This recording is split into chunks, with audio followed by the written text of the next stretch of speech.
நாங்கள் பக்கத்தால் சிவன் கோயிலுக்கு கிளம்பிட்டு இருக்கிறோம். கோயிலுக்கு போயிட்டு சாமி கும்பிட்டு வந்துட்டு உங்களுக்கு அங்கே கோயிலில் நாங்கள் சாமி கும்பிட்டு உங்களுக்கு எல்லாத்துக்கும் நாங்கள் வேண்டிட்டு வரோம். அங்க என்னென்ன இருக்கு, என்னென்ன கலர் லைட்டு கும்மியாட்டம் போட்டிருக்குன்னு சொல்றாங்க. அதெல்லாம் போய் பார்த்துட்டு உங்களுக்கு வீடியோ எடுத்து காட்டுறோம். வாங்க பார்க்கலாம். பாய்.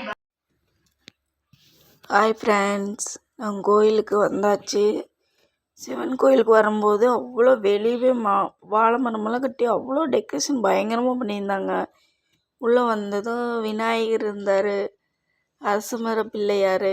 நீங்கள் எல்லாருமே பார்த்துருப்பீங்க, கேள்விப்பட்டிருப்பீங்க.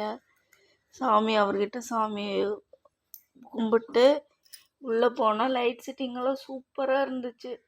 கூட்டம் பயங்கரமாக இருந்துச்சு. நான் இது வரைக்கும் நான் பார்த்ததே இல்லை, அவ்வளோ கூட்டம். இல்லை, காலையிலேருந்து வந்துட்டு போனாங்க, அவ்வளோ கூட்டமாக இருந்துச்சு. பூ டெக்கரேஷன் எல்லாம் பாருங்கள் எவ்வளோ சூப்பராக இருக்குன்னு. அப்புறம் சிவனடியாரை போய் சாமி கும்பிட்டு நல்லா எல்லோரும் நல்லா இருக்கணும் அப்படின்னு சொல்லி சாமி கும்பிட்டு ஓமகுண்டை வளர்த்திருந்தாங்க. அங்கேயும் போய் சாமி கும்பிட்டு அப்புறம் சாமிக்கு பக்கத்தால் வச்ச மஞ்சள் கயிறு, சிவப்பு கயிறு எல்லாம் கொடுத்தாங்க. எல்லாம் போய் வாங்கிட்டு அப்படியே நவகிரக சாமியை நாங்கள் சுற்றி வந்துட்டுருந்தோம். சுற்றி வந்துட்டுருக்கும்போது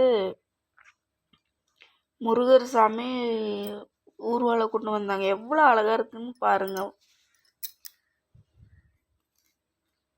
அப்படியே பழனி மலையில் நேச்சுரலாக எப்படி தங்குறதை கொண்டு வராங்களோ அதே மாதிரி கொண்டு வந்தாங்க.